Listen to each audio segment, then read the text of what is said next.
marka aan ka hadlayno akhriska iyo faa'iidooyinka uu leeyahay maaha kuwa la soo koobi karo. ummad waliba waxay horumar ku gaartay dadkeeda oo akhriska badiya aqoon fiicanna leh, waana tan ay dowladaha shisheeye horumarka ku gaareen. haddaba daawade mawduucan ayaan maanta muuqaalkeena ku daah qaadi doonaa. intiinan mawduuceena u guda gelin waa inuu muhiim muuqaalkan marka hore haddaad janaal ku cusub tahay inaad subscribe garayso, gambaleelkana aad furato si ay kugu soo dhacaan kuna soo gaaraan muuqaalada aan halkan kasoo gudbinay joogtada ah. kuna soo dhawaaw mawduuceena maanta.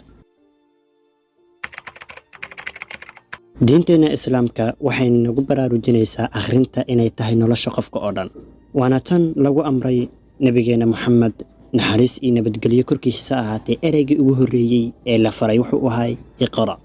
waana fariin guud ee ummadda muslimiinta ah ku socota.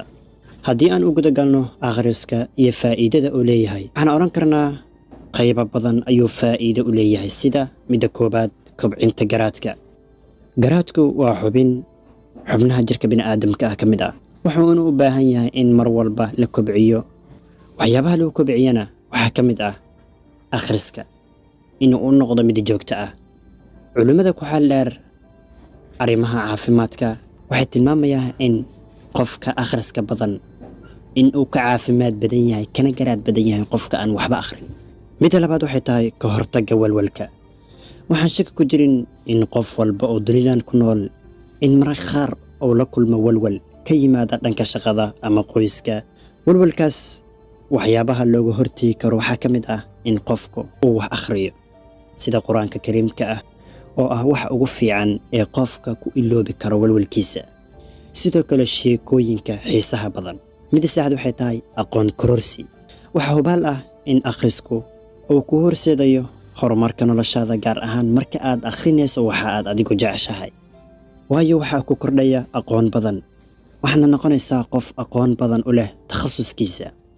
waxaana jira kutub badan marka aad akhrinayso aad ka helayso fikrado wanaagsan, isla markaana aad ku horumarinayso noloshaada.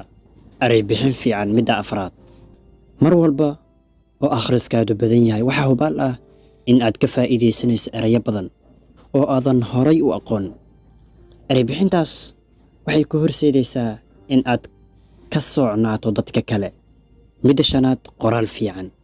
marka aan ka hadlayno qoraal fiican waxaan ula jeednaa in qof walba qofka uu ka akhris badan yahay uu ku qoraal fiican yahay. akhriskuna waxa uu ku horseedayaa in qoraalkaaga uu noqdo mid wanaagsan oo la fahmi karo. midda lixaad, deganaansho. mar walba oo aad wax akhrinayso ama aad wax qorayso waxaad dareemaysaa deganaansho joogto ah, gaar ahaan xilliga aad wax akhriska ku jirtid. waxayna ka mid tahay faa'iidooyinka akhriska. ugu dambeyntii waxaad ogaataa sida loo kala wax akhris badan yahay ayaa loo kala cilmi badan yahay. dadkeena oo wax akhriyana waa dalkeena oo horumara. haddaba mawduuceena maanta halkaas ayaan kusoo gabagabeynayaa. waana ku mahadsantahay daawashada muuqaal.